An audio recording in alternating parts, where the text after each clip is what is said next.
Shlema. Alors, nous sommes donc dans la découverte de nos traits de caractère. On a différents traits de caractère, on l'a vu. Et puis, on est vraiment dans le Netzach en ce moment. On est en train de parler du Netzach. Et nous sommes arrivés vraiment à ce qu'il y avait de plus technique dans le fait de pouvoir réussir à assumer ce que l'on a à assumer. Le Netzach, c'est un trait de caractère et une vertu qu'on utilise lorsqu'on a pris une bonne décision, lorsqu'on a eu un engouement pour quelque chose, vous savez.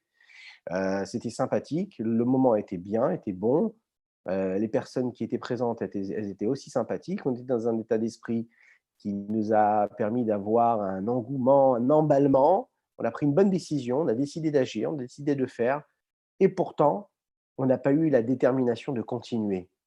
Quand ça s'est présenté, on a dit: «OK».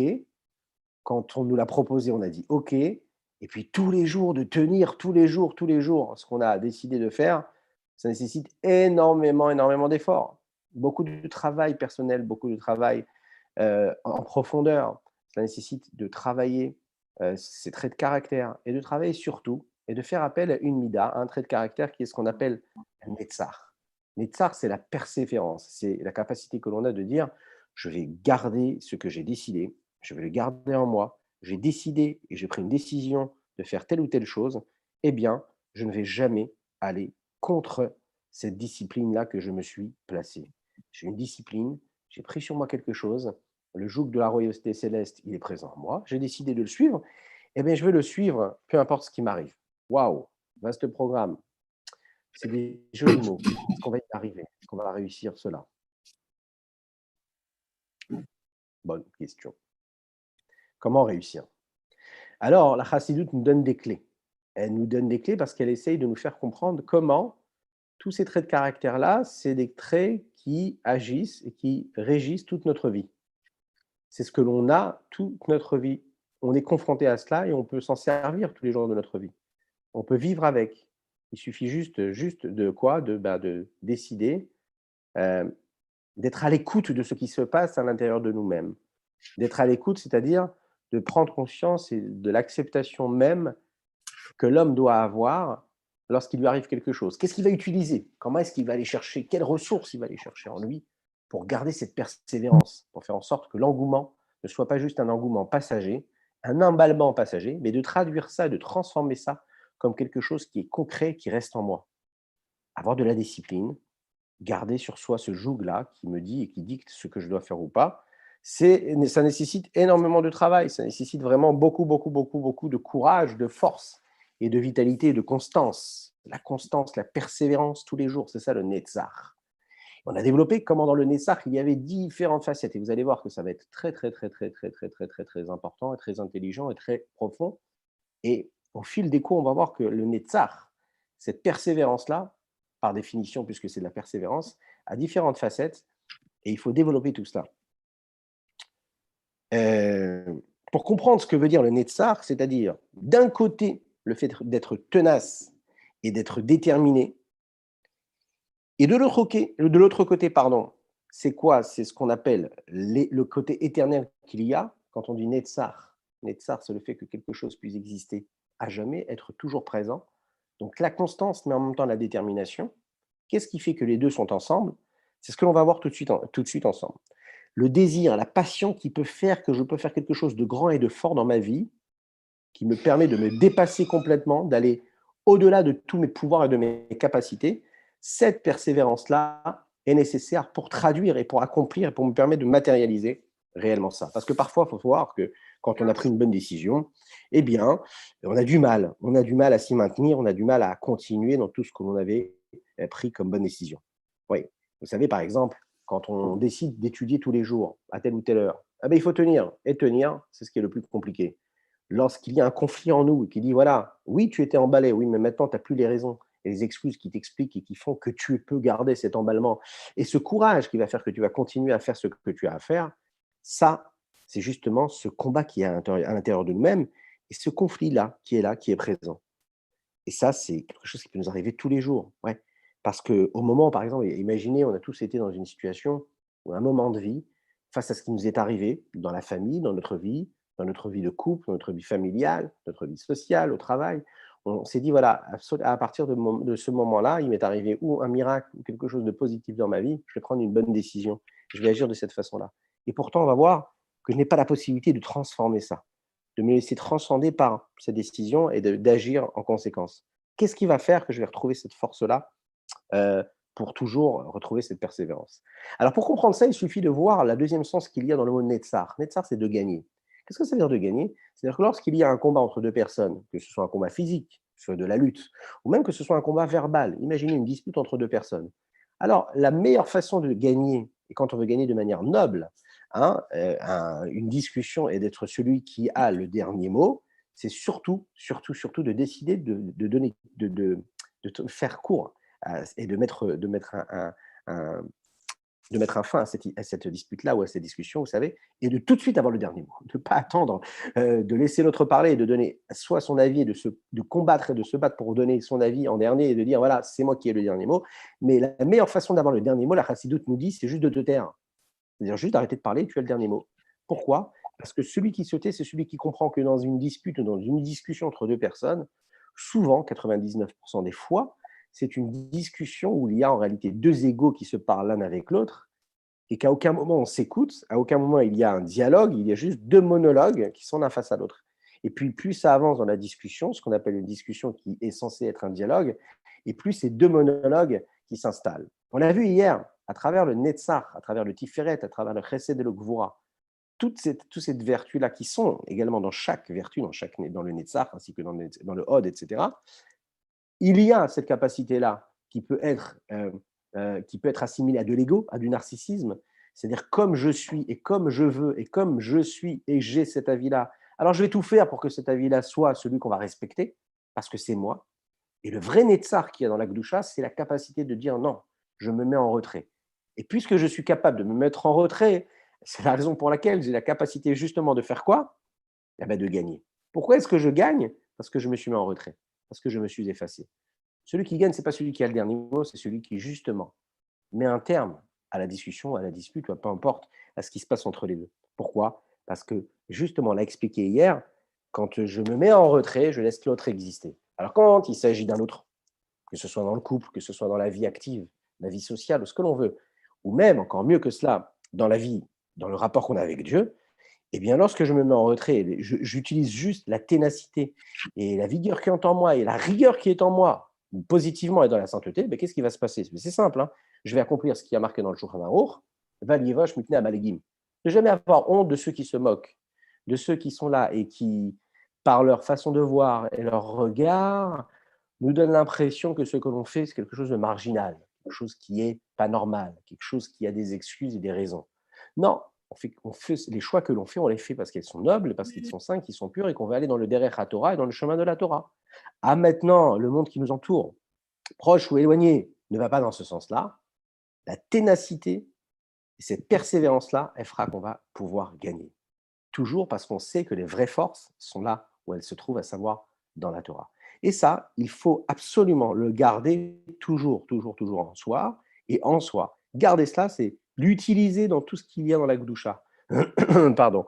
Ça veut dire que parfois, être dans un dialogue et de se dire que je vais absolument donner mon avis, et parce que mon avis, c'est moi qui le détiens, même dans la Gdusha, même dans la Torah, on ne te demande pas d'aller convaincre quelqu'un que la Torah, elle est vraie ou que Dieu existe. Ne te bats pas.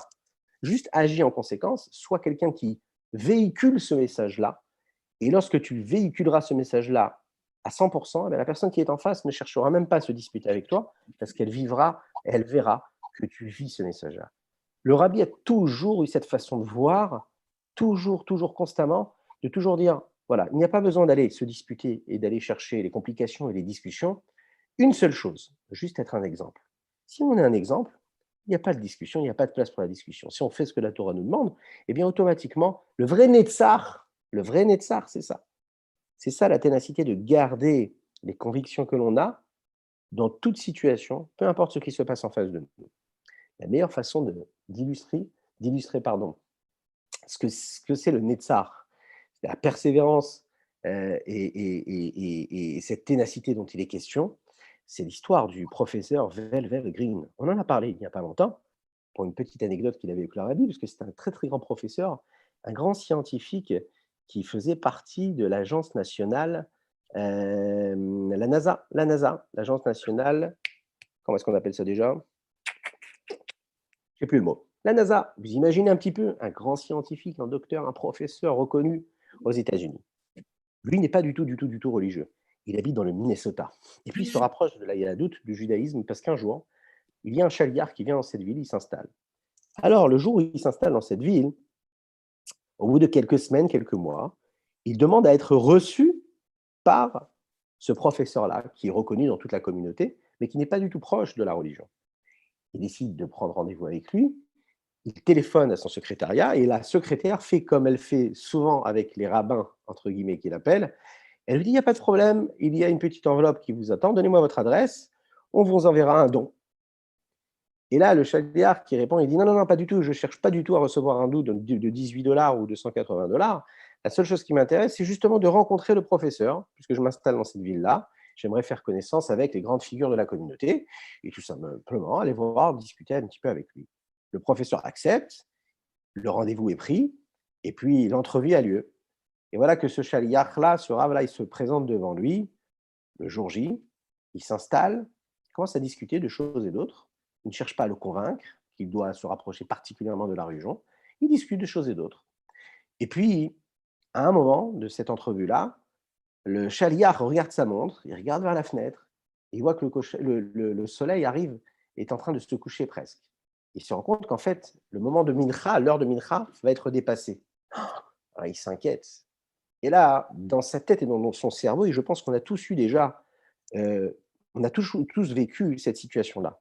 On est dehors, on est dans la rue, on est dans un centre commercial, on est avec des gens, on est au travail, et tout d'un coup, on se rend compte qu'on n'a pas fait la tefila de mincha. Et voilà que le soleil va se coucher. Qu'est-ce qu'on fait? On n'a pas peur, on est dans un pays étranger. Est-ce qu'on s'arrête? On fait la tefila, on fait la hamida, on fait en se cachant, en se tournant. On n'a vraiment pas peur de prononcer les mots. On se dit, mais les gens vont se dire, celui-là est bizarre. Quel est cet homme-là qui prie tout seul, qui parle tout seul dans la rue? Alors, on a tous été confrontés à ça. Et la force et le courage fait qu'on maintient et qu'on fait quand même notre tefila. Mais à un moment dans notre tête, il y a ce combat-là. Est-ce que je fais ce que je dois faire là? Est-ce que je peux passer outre? J'ai qu'à dire que le temps est passé, que je l'ai oublié. Et il y a ce petit tiraillement qui est en nous.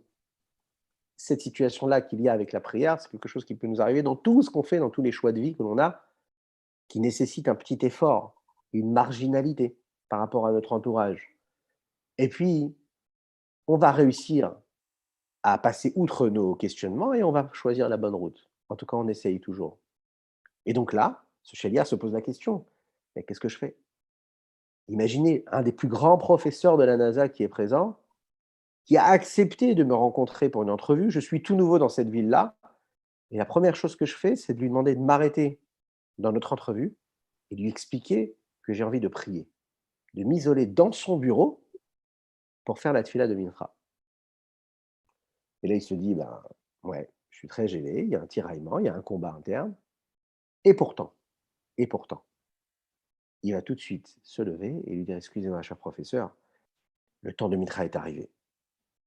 Est-ce que vous me permettez, s'il vous plaît, je vais me mettre de côté, et puis pour faire la tefila de Mincha.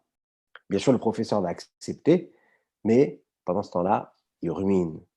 Et il se dit, mais quel est ce culot qu'il a pu avoir de venir dans mon bureau, de venir m'imposer sa tefila, sa prière.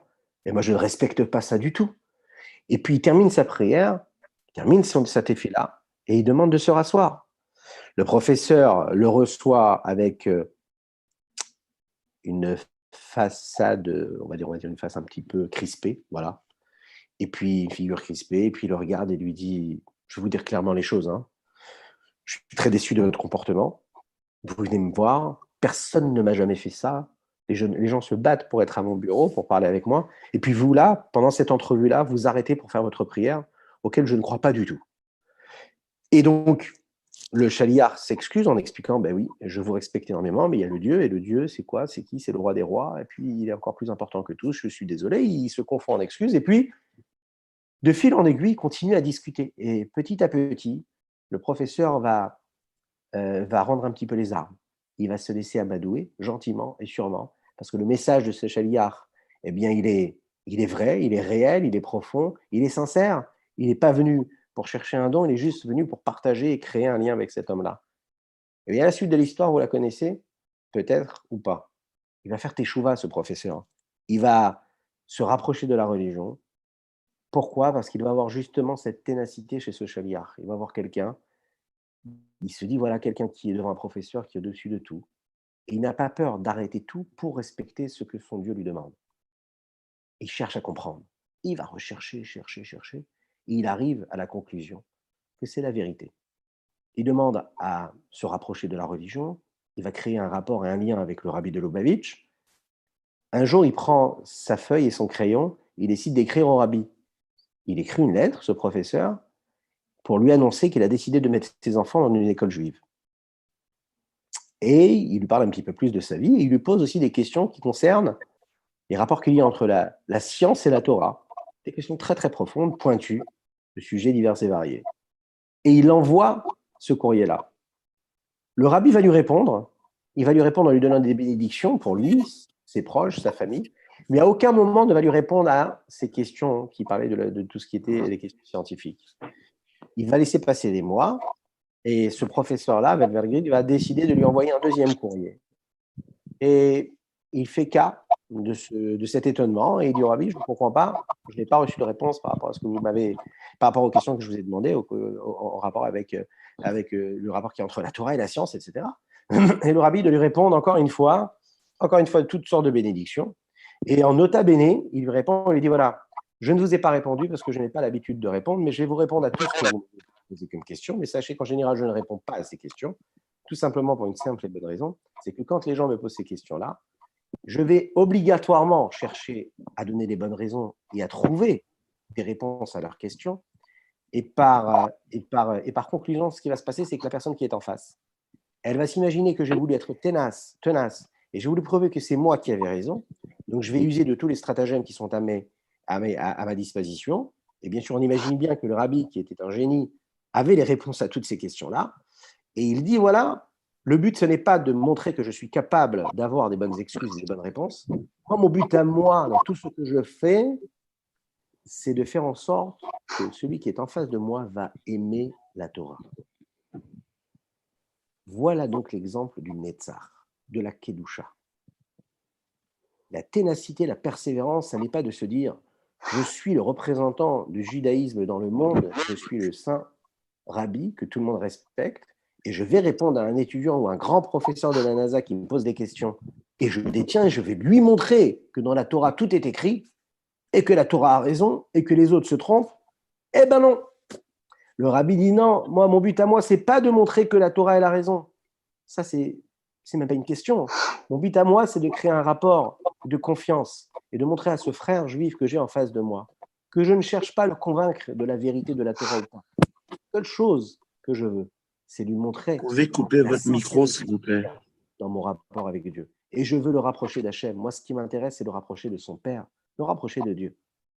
Et donc, on voit bien ici dans cette histoire-là que garder, être persévérant, vouloir gagner le combat, ça n'est pas de montrer qu'on a raison, ça n'est pas d'être au-dessus de l'autre, c'est d'être en dessous de l'autre, de le laisser exister, de se mettre totalement en retrait, de laisser exister, et tout en le laissant exister, lui imposer ce que l'on est par notre simplicité, par notre authenticité.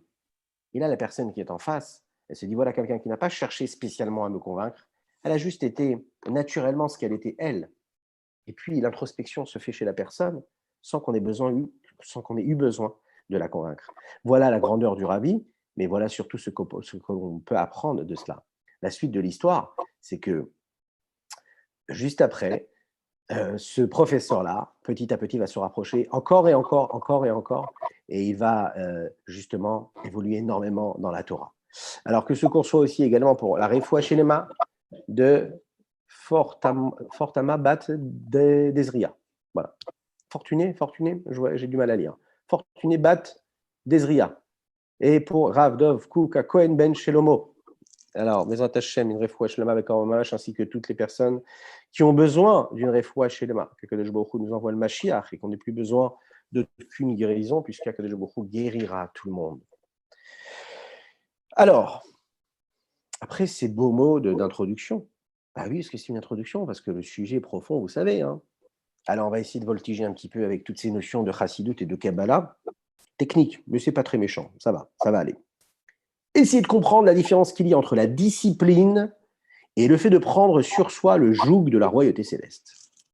Quelle est la différence entre la discipline, être discipliné, être un soldat discipliné qui fait ce qu'il a à faire, et puis prendre sur soi le joug. Le joug, tel un animal sur lequel on pose un joug et qui n'ira jamais à droite et à gauche, il ira toujours tout droit. Alors, il faut bien le préciser. Quand on dit ici qu'on parle de discipline, ce n'est pas d'une notion qui oblige précisément à être, qui nous oblige à parler uniquement de l'âme divine. La discipline, c'est quelque chose qui existe dans toutes les sociétés. C'est ce qui nous permet, par exemple, dans l'éducation, de toutes sortes de mouvements, de toute institution, qui concernent surtout et souvent la jeunesse ou les enfants. C'est basé sur quoi? Sur l'ordre, sur la morale, sur la discipline. Ouais. Dans l'armée, c'est pareil. La discipline, c'est ce qui permet justement de créer et de faire ce qu'on a à faire, et de créer des soldats qui vont faire ce qu'ils ont à faire au moment où ils sont en combat sur le front. C'est cette discipline qui crée qu'au moment où il doit agir, eh bien, il fera ce qu'il a à faire. Et sans la discipline, c'est-à-dire s'il gardera sa tête et son cerveau et son jugement, eh bien, ça impactera tout ce qui se passera ensuite. Pourquoi? Eh bien, parce que tout simplement, le jour où il sera sur le front, eh bien, il ne saura pas agir parce qu'il n'a pas appris la discipline. Il pensera, il réfléchira. La discipline, ça nous apprend à passer outre tous nos questionnements. La discipline, c'est ce qu'un homme doit avoir lorsqu'il agit et qu'il accomplit la Torah et les mitzvot. S'il n'a pas de discipline, il remet en question à chaque fois ce qu'il doit faire ou ne pas faire. Et bien sûr, puisqu'on n'est pas tous à l'armée, Baruch Hashem, grâce à Dieu, on n'a pas tous besoin de vivre comme souvent les gens ont eu besoin de vivre, mais on a une autre armée. Vous savez, l'armée, c'est la vie de tous les jours, quoi. C'est quand une personne travaille dans une société, quand elle a des comptes à rendre, parce qu'elle a un patron, parce qu'elle a des collègues, parce qu'elle a des associés, lorsqu'elle a des comptes à rendre par rapport à sa famille, eh bien ça, le fait d'avoir des comptes à rendre, le fait d'avoir tout simplement des justifications à formuler à chaque fois qu'il nous arrive quelque chose dans notre vie, c'est justement la discipline qui crée et qui installe en nous une vie sereine et pérenne. Oui, la discipline. Donc on peut comprendre ici que la discipline, ce n'est pas uniquement un élément spirituel qui concerne uniquement l'âme divine, ça concerne aussi l'âme animale, et plus précisément l'âme naturelle. L'âme naturelle, c'est quoi? Eh bien, tout simplement l'ego de l'homme qui est présent et qui prouve bien que, par exemple, quand il prend une décision, eh bien, parce qu'il a un ego qui est présent, par fierté, il va s'y tenir. Lorsque je prends une décision, ben, tout simplement par fierté, je refuse d'aller contre ma décision. Je tiens. Pourquoi est-ce que je tiens? Parce que je veux prouver que je ne suis pas n'importe qui, je tiens ma parole. J'ai une parole, un mot, c'est un mot. Donc je tiens ma parole. Ça ne nécessite pas d'utiliser l'âme divine, ni la sainteté. C'est l'âme naturelle qui s'exprime à ce moment-là. Par contre, ici, on parle de quelque chose de particulier.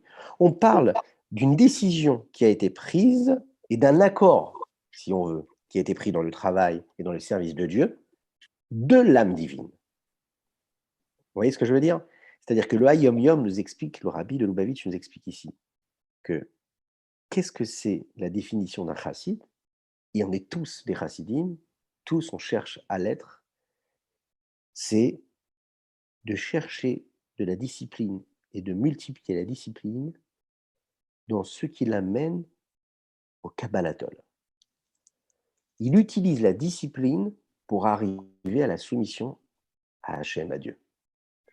Plus je suis discipliné, plus j'arrive à assumer ce joug-là. Prendre le joug céleste, ça peut être juste un emballement instantané, momentané. Et puis ensuite, ce joug, je peux le délaisser, parce que c'est venu après un emballement. Pour pouvoir dire le Shema Israël et prendre sur nous le joug de la royauté céleste, il a fallu qu'on fasse toute la tefila. Et vous voyez, en ce moment, on est en train d'apprendre, en début d'après-midi, la signification des bénédictions. On n'en est qu'au début des bénédictions du matin, les Birkot HaShachar. On n'a pas commencé les Ketorot, ni les Psuké des Imra, ni le Yotzer, ni le Shema Israël, ni la Hamida. Pour arriver au Shema Israël, il y a tout un processus, tout un voyage. Pour réussir à prendre sur soi le joug de la royauté céleste, il y a tout un travail à fournir, il y a des efforts, ça ne se fait pas comme ça. Eh bien, la Torah nous dit, si tu veux devenir quelqu'un qui est en mesure de prendre sur lui Le joug de la royauté d'Akadosh Baruch Hu, de sentir toujours cette chape-là. Attention, pas une chape qui nous enferme, mais une présence merveilleuse, une lumière qui justement nous éclaire la route et nous montre comment on peut marcher tranquillement parce qu'on sait vers quoi on marche et pourquoi on marche et pour qui on marche, pour qu'on avance. Il faut savoir qu'il faut de la discipline. Cette discipline, c'est celle qui va nous emmener vers ce Kabbalah-là, vers cette prise de conscience et ce joug-là qui s'installe sur nous. Maintenant, il faut savoir une chose, que cette discipline personnelle qui est là, elle n'est pas là pour que je puisse réussir matériellement à devenir quelqu'un et à atteindre mes buts matériels, pour remplir et assumer et accomplir mon ego. Non, c'est le recevoir, ce qu'Akadosh Baruch Hu m'a demandé d'être. C'est un plaisir spirituel que je vais ressentir.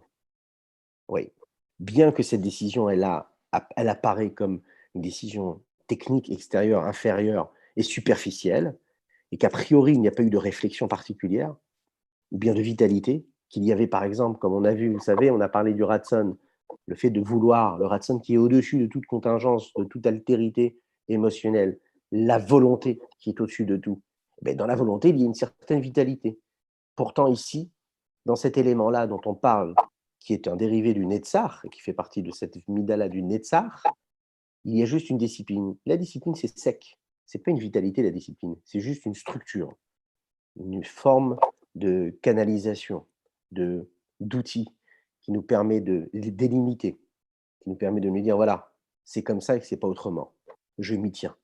Ça n'a pas de vitalité. C'est juste une règle, de l'ordre, de la morale. Ouais. Comme dans toute société, et bien là, c'est en nous qu'on le crée. Maintenant, c'est très technique, c'est sec. Il n'y a pas de vitalité a priori apparente comme dans la volonté qui est là et qui va bouillonner en nous. Mais c'est ce qui va nous permettre de structurer justement le bouillonnement qu'il peut y avoir, cet emballement-là, cette chaleur, cette ardeur, cette fougue que l'on peut avoir pour la spiritualité ou pour la divinité, pour la chose divine. Là, il va falloir la structurer et c'est la discipline qui va créer ça. Et qui est-ce qui crée cet accord-là? Un petit rappel sur ce qu'on a vu au dernier cours. On avait parlé, vous vous souvenez, du front, qui a quasiment les mêmes lettres que le mot Netzar. Metzar, le front, qui est lui cet os-là qui est sec, d'accord? Qui n'a pas de vitalité, qui ne bouillonne pas, qui n'a pas de chair particulière. Qui quoi? Il est là. C'est quoi? C'est le Zeher Anpin ici, là. Il est là juste en face, c'est le front. Et l'essence même de ce front-là, qui est sec, est dirigée vers quoi? On l'a dit, vers la partie cérébrale, la partie du mohar, qui est la partie inférieure et extérieure, celle qui est derrière. Et qu'est-ce que c'est ça? C'est le da'at. Et quelle est cette partie-là de da'at? C'est la conscience. La conscience, le savoir, la capacité de faire passer ce que j'ai compris, ce que j'ai discerné grâce à ma sagesse et à mon intelligence, comment le faire passer en relais et l'habiller dans mes émotions et dans ma partie émotionnelle et ressentie. Voilà le circuit qui se passe. Et donc, ce Metzach-là qui est sec, qui correspond à la prise de décision, à la discipline, c'est froid, c'est juste discipliné.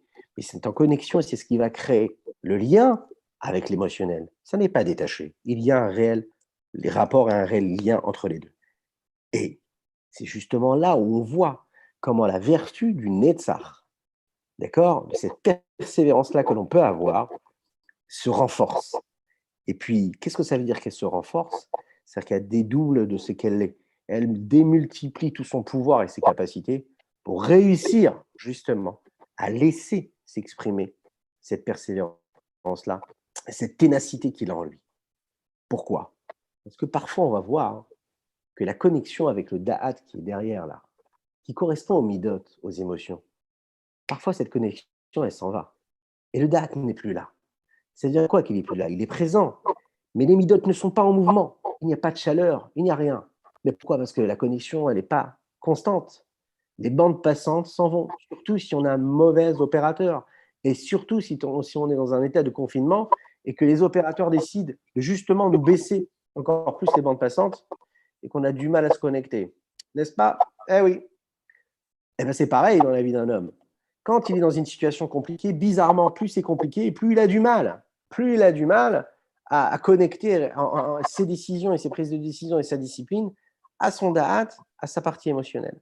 Alors, comment faire pour faire en sorte que tout cela continue d'exister et Comment je vais faire pour quand même aller prier, quand même aller étudier, quand même faire une bonne action, quand même garder le rapport que j'ai avec mon peuple, même dans des moments où a priori je ne me sens pas du tout connecté avec le ressenti. Je ne ressens rien, je me sens totalement détaché, parce que je n'ai pas fait un travail particulier pour ça.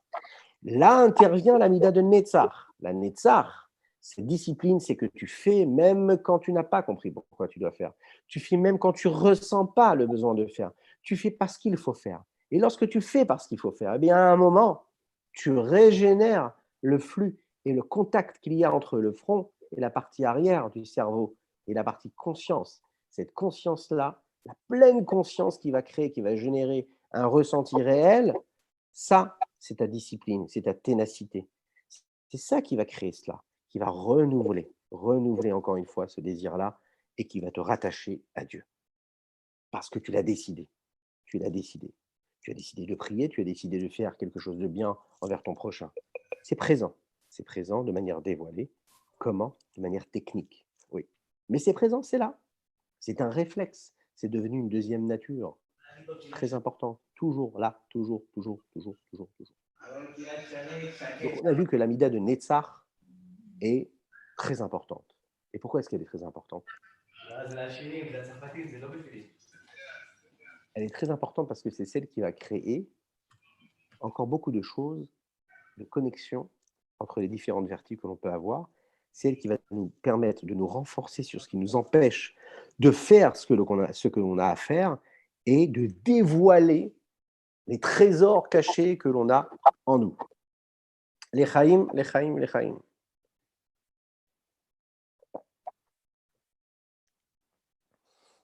N'hésitez pas, hein.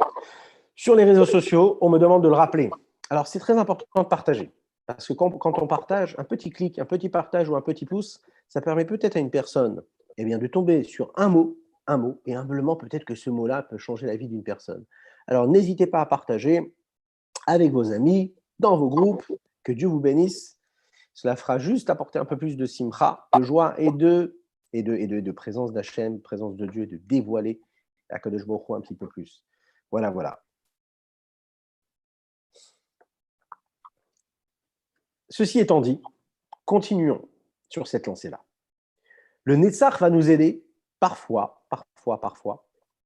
à dévoiler et à gaspiller, on va expliquer tout de suite ce que ça veut dire, gaspiller les trésors qui sont présents. Le rabbi de Lubavitch, dans un des Mahamarim qu'il a repris, basé sur un des discours du rabbi Yosef Yitzhak, qu'on appelle Batilegani, explique de manière large, clairement, le sens même de ce que veut dire le mot Netzach, de cette vertu-là, le Netzach. Et il prend pour cela un exemple d'un roi qui a des trésors, des palais remplis de trésors, à l'infini. Et puis, ces trésors-là sont cachés, enfouis, ils sont remplis de magnifiques objets, d'œuvres d'art, d'œuvres artisanales, qui sont faits, parfois ces bijoux-là, d'or, d'argent, de pierres précieuses, de diamants, qu'il a reçus de ses pères et de ses ancêtres, de ses grands-parents, et qu'il a accumulé, que eux ont accumulé de génération en génération, et qu'ils se sont passés, qu'ils se sont transmis au fur et à mesure des années, au fur et à mesure des générations qui ont avancé. Mais attention, c'est resté des trésors cachés, et jamais, au grand jamais, ils n'ont utilisé quoi que ce soit de ces trésors-là. Et encore plus que ça, ils n'ont jamais donné la possibilité à qui que ce soit de voir même ces trésors-là. Juste de les voir, personne n'avait le droit. Mais un jour, la guerre éclate entre un roi et un autre roi. Attention, ça n'est pas juste une guerre pour se faire plaisir, ça n'est pas juste une guerre pour se dire, voilà, cette partie de la terre et du pays m'appartient, et cette partie-là ne m'appartient pas, et tu as voulu me la prendre, donc je déclare une guerre, comme ça peut arriver entre deux territoires. Non, même dans un temps où la dispute et la guerre et le combat est tout simplement là pour montrer qui est le plus fort. Ça arrive parfois, à travers l'histoire, on l'a vu, souvent de grandes puissances ont besoin d'installer leur pouvoir et de montrer que c'est vraiment cette nation-là qui est la plus forte, que c'est ce pouvoir-là, que c'est ce roi-là qui est plus fort que l'autre. Dire qui est le plus grand, un peu comme des enfants. Chacun qui a envie de dire non, c'est moi le plus fort, non, c'est moi le plus fort. eh bien, il peut se passer pareil entre deux grandes nations avec force. Et dans ce discours-là, on rentre un petit peu plus dans les détails. Et on dit que le but ici, ce n'est pas de combattre pour avoir tel ou tel territoire, ou bien pour pouvoir posséder telle ou telle richesse de la nature qu'il y aurait dans ce territoire-là, que ce soit du pétrole, du gaz ou autre chose, imaginez. Uniquement pour pouvoir montrer que je suis plus fort que l'autre. Lui montrer que je suis le plus fort, le plus intelligent, celui qui a le plus de pouvoir, celui qui a l'armée la plus forte, celui qui a le peuple le plus vigoureux et le plus fidèle. Et donc, la seule chose pour laquelle il va se battre, c'est pour gagner. Et maintenant, il arrive à un moment du combat où le roi se voit obligé d'aller ouvrir ce palais-là, ces trésors-là qu'il a cachés depuis tant de générations, et pas seulement qu'il va laisser toutes ces personnes-là du pouvoir qui sont avec lui, et tous les éléments, toutes ces personnes de l'armée qui sont présents, qui ont besoin de cette richesse-là pour pouvoir combattre avec le pays ennemi, il va non seulement leur laisser regarder et voir, mais également de les utiliser pour les besoins de la guerre. Tout ça pourquoi, rappelez-vous? Pour assouvir son désir et son souhait d'honneur et d'orgueil de roi. Pourquoi? Pour gagner la guerre. Mais pas gagner la guerre pour la gagner, gagner parce qu'il veut montrer son honneur et son orgueil. Et pour cela, il va être capable de ce qu'on appelle en hébreu bisbouz haotzarot, c'est-à-dire de gaspiller tous ses trésors, gaspiller tout, donner tout ce qu'il a. Ce qu'il a gardé de génération en génération. Pourquoi? Pour une seule chose, pour gagner. Écoutez bien cet exemple, parce qu'on va le voir, c'est quelque chose qui peut nous apporter énormément à nous dans notre vie, et c'est une mission que justement le rabbi nous a donnée, et que la chassidoute nous donne en général, et précisément, particulièrement, le rabbi nous a donné. Comment? Cet exemple-là, hein, c'est que ce roi-là, qui va tout gaspiller, à ce moment-là, il va être même capable, lui, d'aller sur le front pour aller se battre. Il va être capable lui-même de mettre sa vie en danger pour gagner cette guerre-là. Parce que gagner cette guerre-là, c'est encore plus cher et encore plus présent et encore plus important à ses yeux, plus que sa vie même.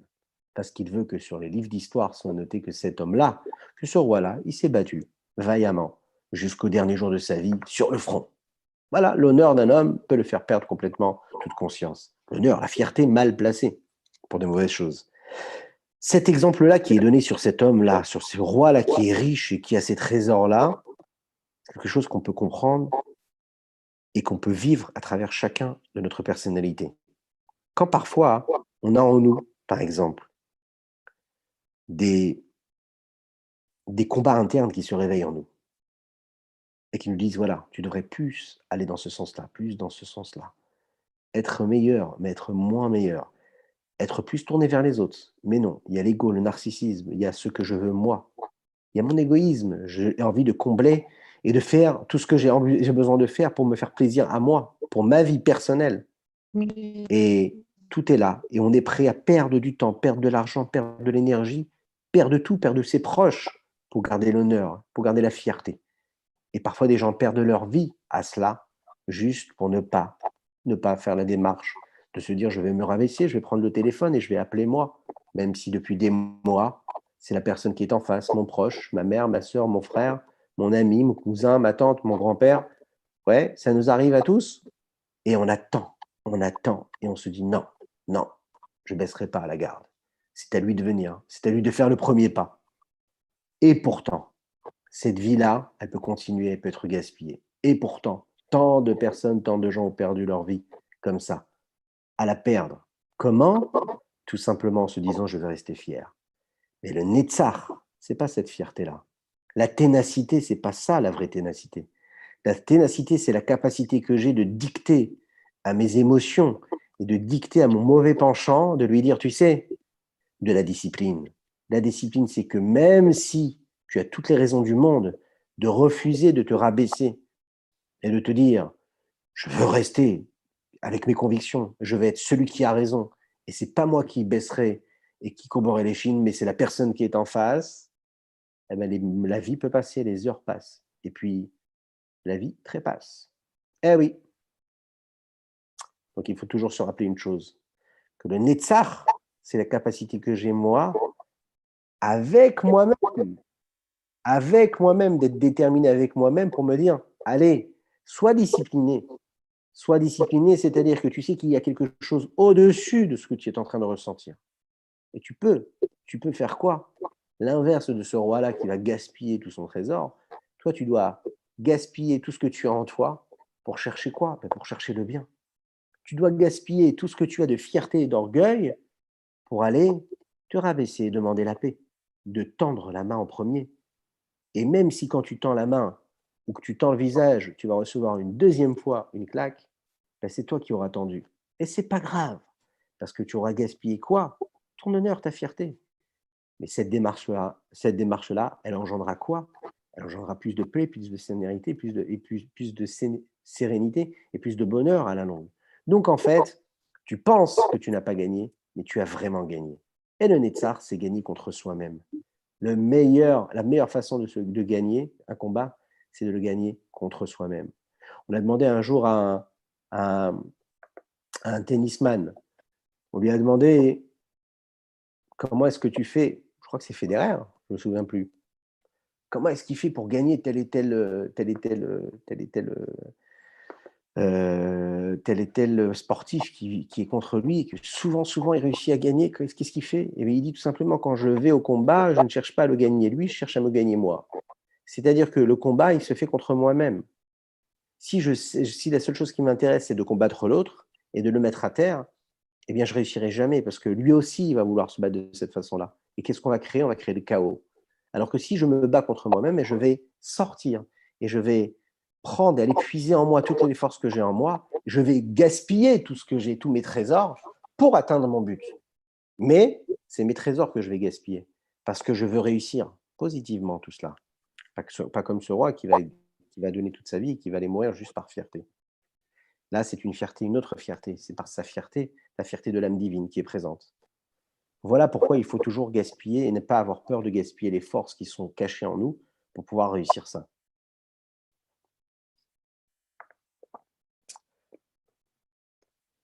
Mais Akadosh Baruch Hu aussi, lui, il gaspille des trésors. Akadosh Baruch Hu, il ouvre sa maison, il ouvre son palais. Et dans son palais, il y a des trésors. Ces trésors-là, c'est toutes ces forces-là qui sont en nous et qui sont cachées. Et il nous donne cette possibilité-là. Elles sont présentes. Et qu'est-ce que c'est ces Otsarot-là, ces trésors-là? La Chassidoute nous dit, et nos Rébéim nous dit, nos grands maîtres nous ont dit, c'est justement de nous dévoiler tous les secrets de la Torah. La Chassidoute étudier, la Chassidoute comprendre et saisir et voir la divinité dans chaque chose du monde, ouvrir les yeux et prendre les bonnes lunettes qui nous permettent de voir la divinité sur terre, de la scruter, de l'observer. C'est des mots qu'on répète tous les jours au fil de tous nos cours. Vous avez pu le constater. On parle toujours de la même chose, mais on nous a donné une richesse infinie qui nous permet, grâce à la sagesse, au discernement, à la compréhension, à l'intelligence et à la conscience, de créer, de susciter une émotion et un ressenti qui permet de transformer notre vie. Mais toujours avec un même message, avec un même but. De toujours aller chercher là où la divinité se trouve. Où est-ce que Dieu est? Est-ce que j'arrive à le percevoir? Et pas est-ce que j'arrive? Mais qu'est-ce que je dois utiliser en moi pour pouvoir le saisir, pour pouvoir vivre avec lui, pour le ressentir à 1000%, pour n'être que lui?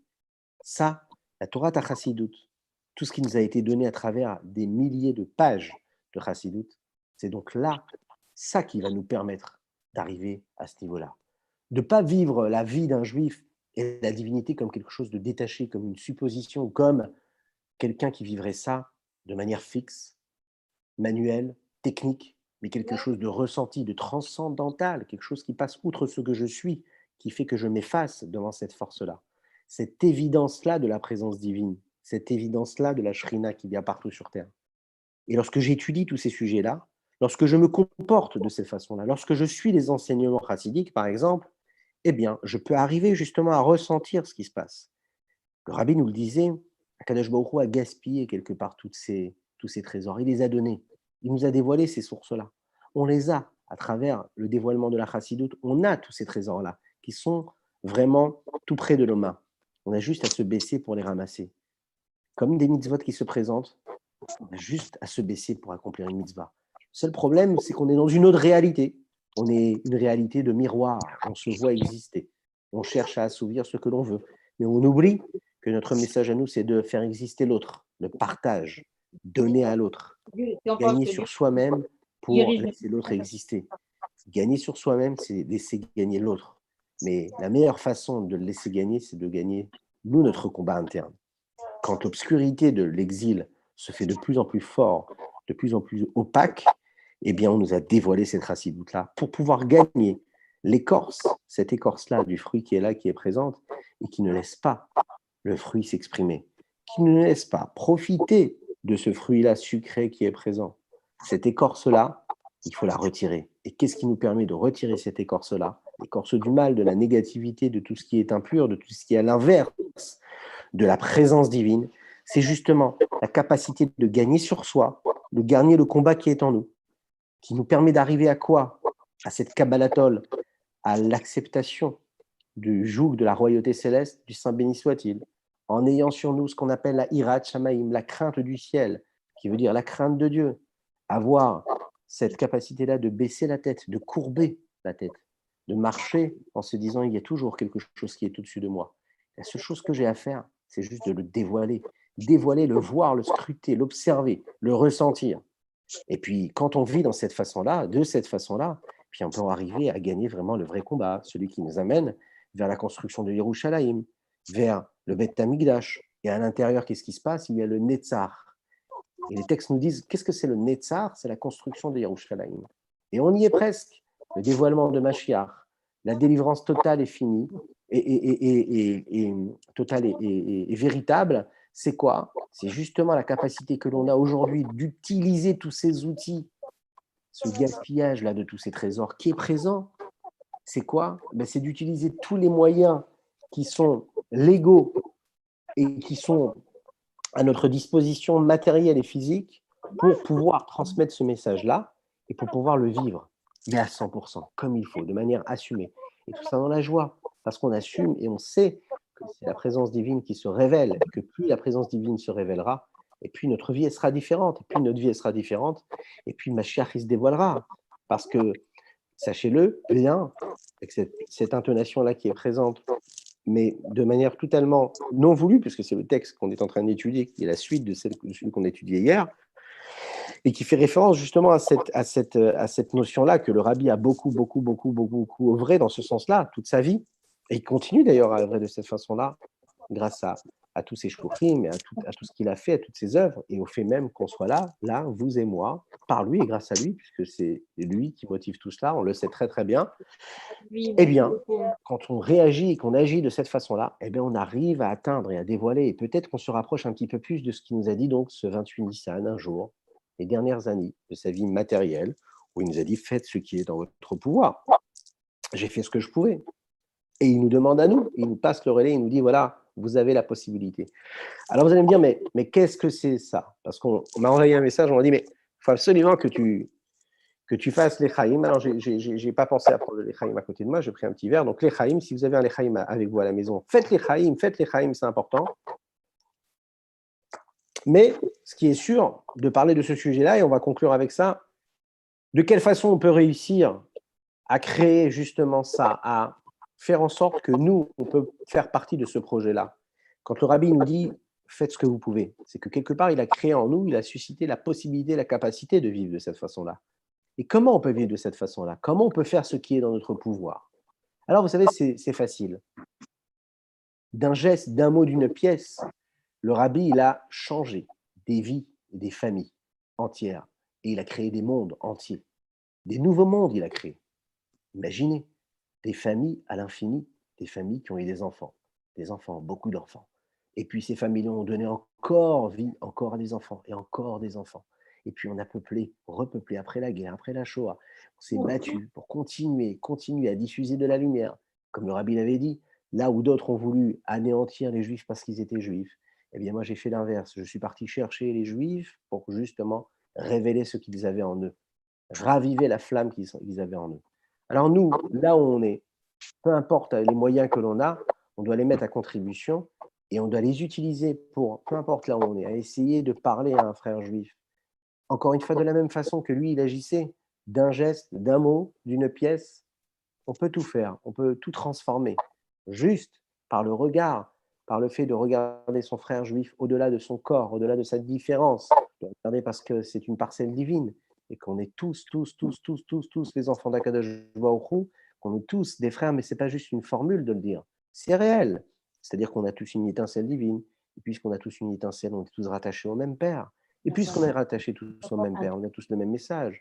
Et tous nos rêves, nos ambitions, eh bien, on a bien vu dans ce qu'on est en train de vivre en ce moment, et c'est un moment justement qui est propice à cette délivrance. Pourquoi? C'est parce que quand on voit que même le monde matériel physique, on est tous en train de vivre la même chose. C'est très rare que dans l'humanité, on a pu voir que toutes les parties du monde sont en train de vivre la même chose au même moment et qui subissent la même chose au même moment et qui créent un exil et un enfermement réel physique, tous au même niveau, et qui combattent le même ennemi qui est insaisissable, et tout le monde avec les mêmes outils, n'en ont pas d'ailleurs, qui n'en sont pas, je voulais dire.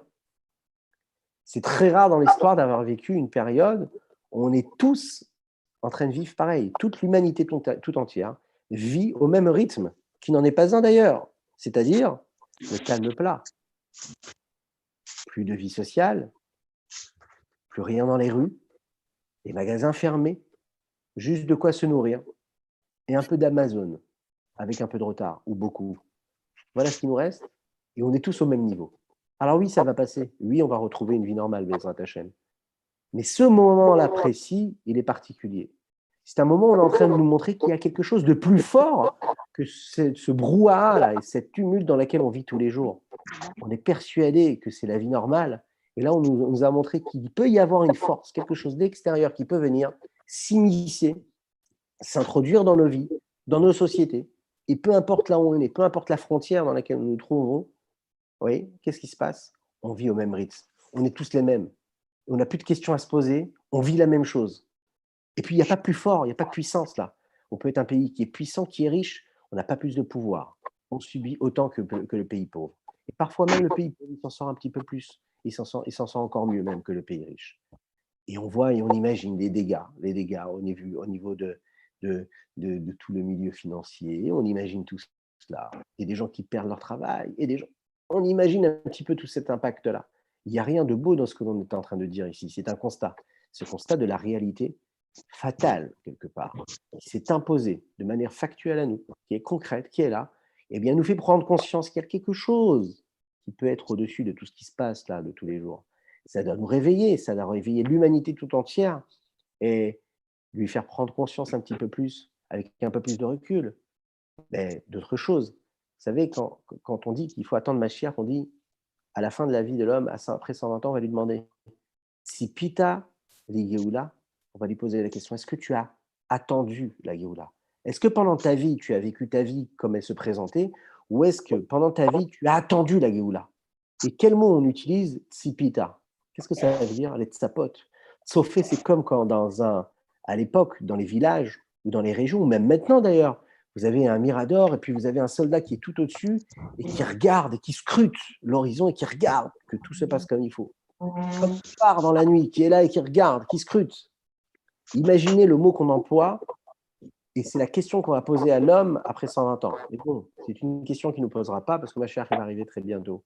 Mais en tout cas, cette question, elle veut dire quoi? Si Pita li Géoula, c'est parce que tu as cru en Mashiach. Est-ce qu'il y a des gens, même des gens très pieux, qui s'expriment de cette façon-là en disant est-ce que Dieu, il faut que Dieu il voit qu'on a envie qu'il vienne? Mais on ne parle pas de ça, on ne parle pas d'avoir envie ou pas. On parle de savoir est-ce que tu scrutes, est-ce que tu guettes la venue de Mashiach? Est-ce que tu es là sur le qui-vive? Est-ce que tu es là sans arrêt à penser à lui? Est-ce que tu te dis la Géoula, ce n'est pas une nécessité, c'est une normalité? Elle s'impose à nous, elle est là la Géoula. Est-ce que tu vis dans ce message-là, dans cette réalité, ou bien tu la regardes de l'extérieur et tu dis ça comme un magnifique vœu comme ça, un vœu, la Géoula, ce serait bien que Mashiach y vienne. Peut-être que c'est Mashiach qui arrive. Si Pita, l'Ishua, est-ce que tu as entendu, est-ce que tu as attendu réellement à cette délivrance ou pas? Est-ce que tu as fait ce travail-là ou pas? Donc il faut vivre, nous. On doit prendre des forces ce soir avec ce 28 Nissan, de se dire comment on va faire pour vivre cette, connexion qu'on a avec Hachem grâce à ce que l'on découvre dans nos traits de caractère, dans nos vertus. On comprend un petit peu plus ce que nous sommes, ce qui se passe à l'intérieur de notre personne, de notre conscience, de notre cerveau, de notre cœur, de nos sentiments. Et puis se dire comment est-ce que je vais pouvoir me libérer un petit peu plus de mes chaînes, de tout ce qui me bloque dans ma vie, pour laisser entrevoir un petit peu plus la délivrance, la liberté. Et puis, comme on le dit tous, on a tous un étincelle de Mashiach en nous. On a juste à le laisser s'exprimer. Juste à le laisser s'exprimer. Il est tout enfoui, comme ce trésor-là. Et puis là, on nous a gaspillé tous les trésors qu'il y avait. Akadosh Baruch Hu nous a tout donné. Il a dit, allez-y, je vous donne tout, je vous dévoile, je vous donne des forces. Allez-y, prenez-les et faites ce que vous avez à faire. Qu'Hachem nous donne les forces et qu'on puisse le faire, et qu'il guérisse tous ceux qui sont maintenant malades, et qu'on puisse voir le bien, mais de manière visible, même si tout est bien, même quand on ne le voit pas. Qu'Hachem nous donne la délivrance totale, qui nous envoie le Mashiach, et que ce ne soit rien de le dire, puisque ce sera quelque chose de concret et de réel. Et comme il disait le rabbi, miyad, mamash, mamash, mamash, véritablement. Voilà. Alors, je ne peux pas ouvrir les micros parce que j'entends pas. Enfin,